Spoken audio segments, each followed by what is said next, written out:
Hey guys, welcome to another episode of Matt Talks. This time obviously, as you can see from the gameplay, I'll be sort of just speaking on my general, I guess, opinion about Overwatch, as well as just some other factors that, like, say, like what kind of person I am in Overwatch and that kind of thing. So, like everyone else, I sort of just jumped on the Overwatch bandwagon, but I actually didn't buy the game, like, first off. I actually waited a few days, and it was like about a week later, I was just like, okay, you know, I've been watching enough people play Overwatch, and it looks really interesting enough, so, you know, I just dropped the $60 and bought the game myself, and I've been having a lot of fun with it. I don't remember how long I've been playing for now, but I know it's definitely something that's taken up a lot of my spare time, especially with the fact that you can just kind of just pop in, play a game for about 10 to 15 minutes, and then you can just pop out and do something else, which is really convenient for me, because there are often moments where it's just like I need to feel a little bit of time there, but it's not enough to do something serious, and it's not short enough to just sit down and wait. It's, you know, it's like, you know, if I can just sit down and play 15 minutes of a game, that's great. And Overwatch has really helped fill that kind of gap. So what you'll see in the gameplay is that it should be about 3 games roughly. I've actually pre-recorded them, and, you know, I'm just recording the voice separately, and I find that I'm sort of just drawn to the support and the sort of like utility kind of heroes. So like Reinhardt is like really useful for pushing certain objectives, or just pushing through certain choke points with his shield, and basically also when you know how to play Reinhardt aggressively as well as aim his charge, he becomes a really useful offensive kind of person to work with. Of course, with his being a big figure and such, that's obviously one particular drawback, and but it speaks something about the kind of balance that Blizzard, the game developers, have done when they were obviously developing the Overwatch characters. It doesn't feel like there's any imbalance in terms of the characters itself. There's of course McCree's ultimate is probably a little too powerful, and but I think it's probably offset by the fact that it doesn't happen very often. It's more like when they charge up the ultimate move, there's got to be a couple of factors that go into charging up this ultimate move, and maybe I would just tune those back a little so that McCree would do his ult less often per game. But to be honest, I've never actually played McCree. I've mostly been focusing on Reinhardt, Hanzo, Lucio, and I'm trying to get my head around some of the other support heroes, and I'm getting used to Zenyatta, so that's kind of working out for me. But I don't really like the fact that he has really low HP, so it's sort of like I have to pick moments or certain situations with my team, or when my team is of a certain competition where I can sort of just sit back, throw orbs, and, you know, just hopefully not be backstabbed or comboed, or, you know, kind of just one hit KO, that kind of thing. So but yeah, and then there are other heroes which, in my opinion, I personally find really boring. And one is Mercy, because it's like, oh well, you know, I'll just make sure I'll aim on the right person and I'll heal. And then if I don't have anyone to heal, I'll make sure someone gets a damage boost, and then, you know, I'll just switch to my rather pitiful pistol. And then it's just like, at times it just feels like all she is just a res bot. And don't get me wrong, Mercy is useful in her moments, and especially when you're like trying to defend or hold objectives. She's really useful in the sense that you can just sort of just raise your teammates from the dead, and you just get to hold that objective a bit longer when everyone's refreshed and your enemy team is probably trying to recoup. So yeah, I mean, I could go on for quite a while just sort of analyzing just pretty much all the heroes. Some others I'm sort of enjoying playing at the moment is Hanzo. I think Hanzo has enough sort of just like variability in his playstyle, and he's also got the utility with his sonic arrow, which makes it really useful. I'm not a fan of Widowmaker, mainly because she falls prey to the traditional, I mean, she's like the core sniper character, but the problem is people in Overwatch move very quickly, and it is when I play snipers, I like to be like one of those people who's just staying in one place. You just be unknown, not knowing, like not having people know I'm there, and then I will just slowly choose my target and shoot. but I mean, and the Widowmaker, at least its sniper mode, really does not go fit with my preferred sniper playstyle in that situation. However, I think it's good that they sort of just balance that by allowing her to use her gun as a normal rifle as well. So that's definitely a good design decision. One thing a lot of people have probably touched on already is that in Overwatch it's so colorful, and each of the characters have like their own unique set of moves and their own unique personality, and it's just like every character is different, and that adds a lot of variety and a lot of character and a lot of personality into the game. And of course when future characters come, they will be equally as unique. And it actually solves, I wouldn't say solve, it actually prevents like a general trend of hetero, no, I wonder, the word is close to the word normalization. It's sort of like in League of Legends there are certain heroes which have what is called a gap closer, and it's sort of like a short move that will enable them to get closer to the opponent just by using an ability. And so it allows their initiation, it allows them to initiate from a given distance away. And one of the design problems of League of Legends is that a lot of heroes' skills can sort of just be very easily categorized into certain moves. Some of them are just techniques where, okay, I'll just press the right key, click on my opponent, and it's done.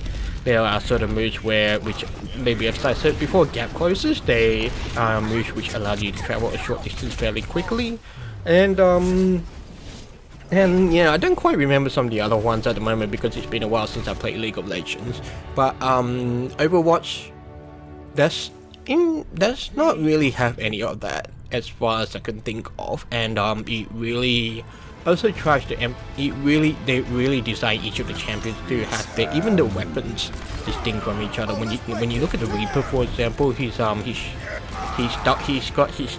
dual wielding shotguns. When you got Soldier 47, he's got your normal, like what would consider be your standard AK-47 rifle if this was in like a World War I setting. When you got the Gorilla, I don't even know what his name is. He's got a electric beam. Not a beam, but he shoots electricity.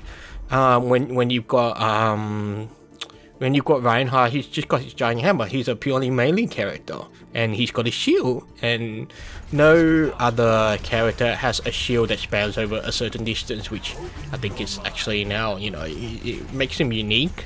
And it certainly sort of just allows him to be like the go-to person for certain types of roles, which, like I've said before, is sort of to be like a key pusher.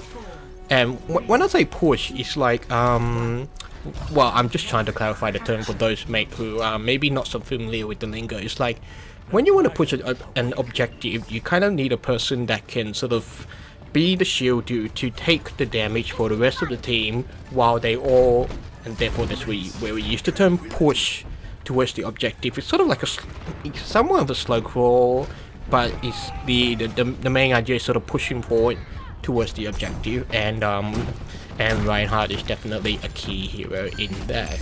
And it's really solved a lot of problems that generic shooters and even generic AAA shooters have had previously, in that it just feels like every person is the same, and the game just sort of does not have that visual or sort of like variety that one would find, say, in rogue-like games like The Binding of Isaac, Our Darker Purpose, Enter the Gungeon. Just that kind of variety that just makes each and every game a little more interesting, a little more different, and I mean, I don't claim to know why people still enjoy playing Counter-Strike. As far as I understand it, Counter-Strike is just very versatile FPS shooter, and it's got enough variety in terms of weapons, skills, and such. But before I dig myself, I will stop there before I dig myself a hole, because I have never really been a fan of first-person shooters, and that's definitely what contributed to my not buying Overwatch at launch to begin with. Because I often feel generally my main problem with first-person shooters is that being good at the game requires a degree of mechanical skill, which I'm not really willing to just sit down and train, because there is just no strategy in it. I'm the person who would much rather be the strategist, or be like the useful person, or like be the person who picks the hero so that the team can succeed. So that's why I sort of find myself that sort of just converging towards certain support heroes, like certain support heroes that I think would really benefit the team, or even would just be useful for the objective. So it's like, say if there was an attack objective, maybe I would pick Lucio so that I could get my team there faster, or if I have to hold an objective, again Lucio is good for like just healing up the rest of the team while we're holding the objective. And definitely in crunch times when you've got his ultimate, get everyone a shield, and that's sort of like where I can see Lucio being useful. So I feel like the initial point I was just trying to make before I just segue into talking about Lucio. That was it. Sort of like my style and how Overwatch sometimes just feels like a lot of people just being brain dead and just treating it like a generic deathmatch shoot, which it isn't. And I'm thankful, and I'm actually thankful there isn't a deathmatch mode in Overwatch, because that would just be really boring. One other character I haven't mentioned that I've also been playing and enjoying it is Roadhog, because of course Roadhog is basically the punch character in Dota. I don't remember the equivalent character in League of Legends, and it was the Devourer in Heroes of New Earth, but basically the main identifying move, or his main signature move, is basically a hook that you throw out, and then if you hook someone, you pull them back towards you. And but his other skill, the Roadhog, is just basically a healing skill. You just sit in one place, you look like you're eating something, and you heal 300 HP or so. And for me, the Roadhog is like a self-sufficient hero. Like, he doesn't need to rely on others to like pull off his perfect combo, except maybe Mei. It's like if Mei freezes someone, then obviously it's a very easy target.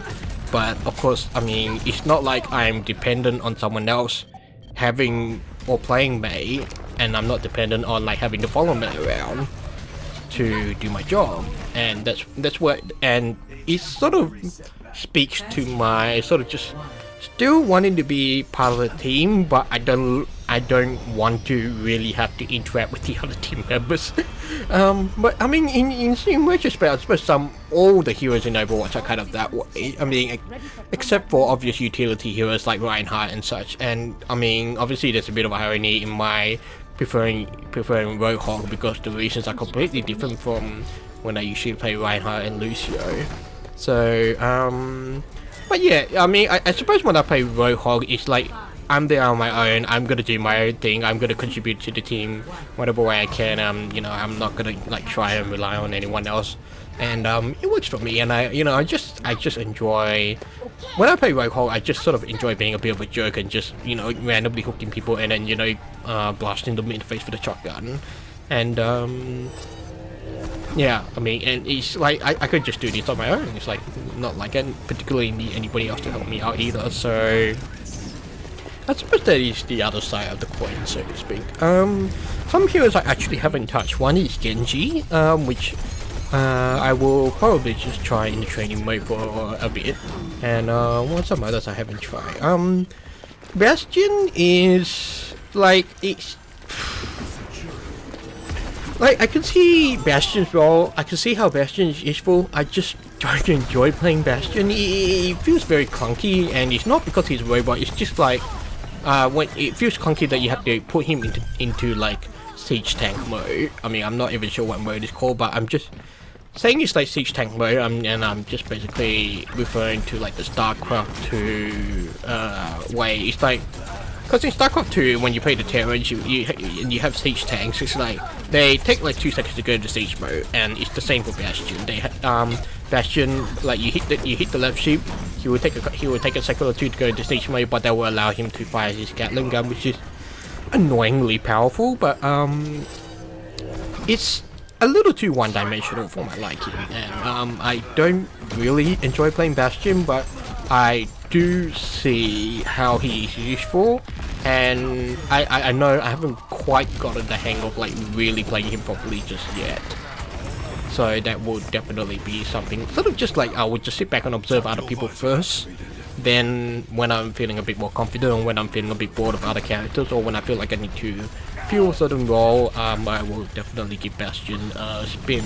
Torchborn is another one I haven't touched because I'll be honest, he has too many abilities, so I'm just like, okay, I just and most of the times I've been playing Overwatch, it's sort of just like, okay, I just don't want to try and learn another character at the moment. So I mean, I know he's got a turret, I know his ultimate is basically like, you know, he supercharges his turret and he gets like a boost as well, and but yeah, it's just he just hasn't flown by my radar. But once I get bored, the others I will definitely give him a go.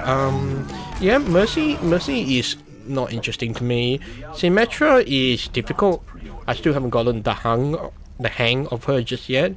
Soldier 47 is basically your generic average go-to, just sort of the very average kind of hero that you would just pick if you want to be an average person. You know, he's a fairly decent shooter. He's got his own healing thing. He's got like a, you know, like a nukes, and his ultimate is basically an auto aim, which is I think it's amusing because it's I guess, I mean, part of it is like, you know, if you're good enough then you won't need his ultimate, and but at other times it's also very useful because it means that, you know, you can just have your screen on a certain area, have your field of vision in a certain area, and then all you have to do is put that finger down on the mouse button and just let it rip, so to speak.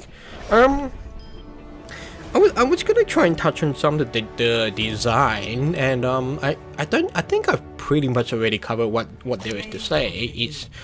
I'm just sort of thinking. I mean, I've already touched on like how all the heroes are different. They've got different abilities. They've got different gun styles and so on. Oh, one thing that makes Overwatch appealing is that it doesn't feel like, or it feels like only half the heroes are complicated, and it's because they've designed each hero in such a way that they have a certain obvious specific role or niche. It's quite easy for some people just to pick up, or just quite easy for people to try them out, and then they know which heroes they will enjoy playing and such. So that's definitely a +1 to the design in that aspect, and it's also the fact that some of them don't have a lot of abilities, which also makes the world much more clearer. It's less to think about, and it's easy enough to understand what to do in any given situation. It's in my opinion, it's sort of just hit that really nice point between too simple and too complex. It's sort of like just right for the casual gamer, and I think that's actually one of the how to say, I think it's definitely one of its strengths in that it caters to the casual gamer in both design, in not having so many abilities such that everything feels very complicated, and in also having a different variety of heroes, so that, you know, if some people are more inclined to choose certain roles, then there's probably already a hero for them. But also for the hardcore gamer in terms of both strategy, knowing the maps, and even just mechanics. You know, just even knowing how to shoot properly, knowing how to react, knowing how to predict enemy movements. There is definitely a level of depth and complexity in terms of and complexity and strategy in that regard. I do feel there could be a bit more variety in maps, but I think that complaint will only really come from people who play the game a little too excessively. But I do remember thinking when I was jumping into the game, whoa, there's a lot of map variety, how am I gonna actually remember all of these map layouts? And it was just like, okay, you know, after about 5-10 hours of playing, I'm just like, okay, yeah, so this is this map and I can go this way, and this is that map and I can go that way. But I will say that at this stage I still haven't like properly memorized the map layouts, and it will probably still be a while before I do, because because you basically play on a different map every round, so so it's definitely not the easiest to memorize and sort of just expertly learn. And I've sort of just been enjoying just some of the realizations, some of the learning that happens when I sort of just play the game, because it's just like it's just sort of like applying what I know from other games to Overwatch and just sort of adjusting my strategy to fit. It's like okay, this is a choke point. This is the only spot where everyone can go through. I should probably pick Reinhardt so that I can help the rest of my team get through that point, that sort of thing. And then if there are points with a lot of sniping spots in more open areas, then I'll be less inclined to choose a character which is like I will probably have a tendency to float around in one place and just shoot, because it requires far too much map awareness and that sort of thing. So yeah, it's an interesting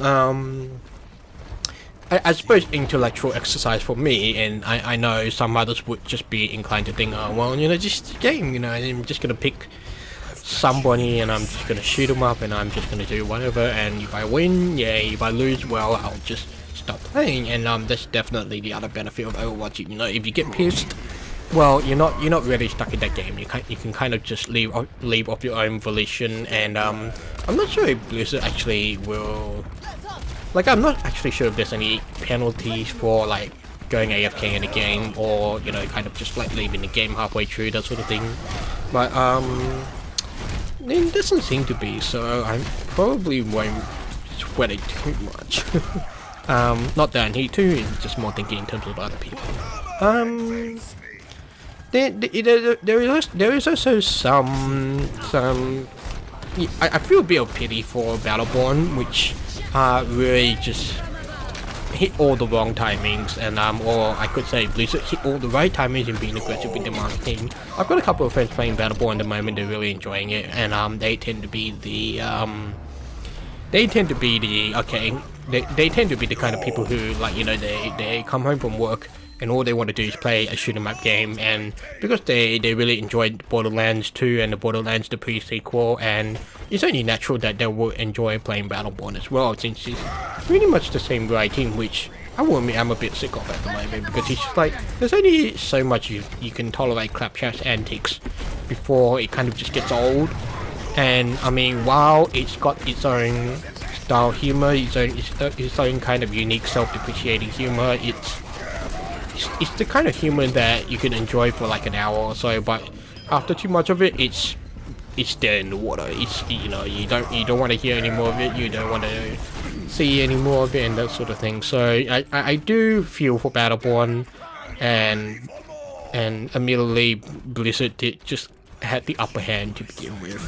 I'm not sure if there's anything else I want to touch on. I think that pretty much I think that pretty much covered all I wanted to say about Overwatch. So with that, thank you for the boom words. With that, thank you for watching, thank you for listening. Enjoy the rest of the Overwatch gameplay. If you enjoyed this content, well, I will be either showing off a new game every Sunday. Well, it's every Sunday for me, might be Monday for some of you, but for me it'll be or it'll be Saturday for some people. But for me, every Sunday I will always do either one of these. Matt talks about something, or I will show off a game that I've been enjoying in the meantime. So yeah, thank you for watching, thank you for listening.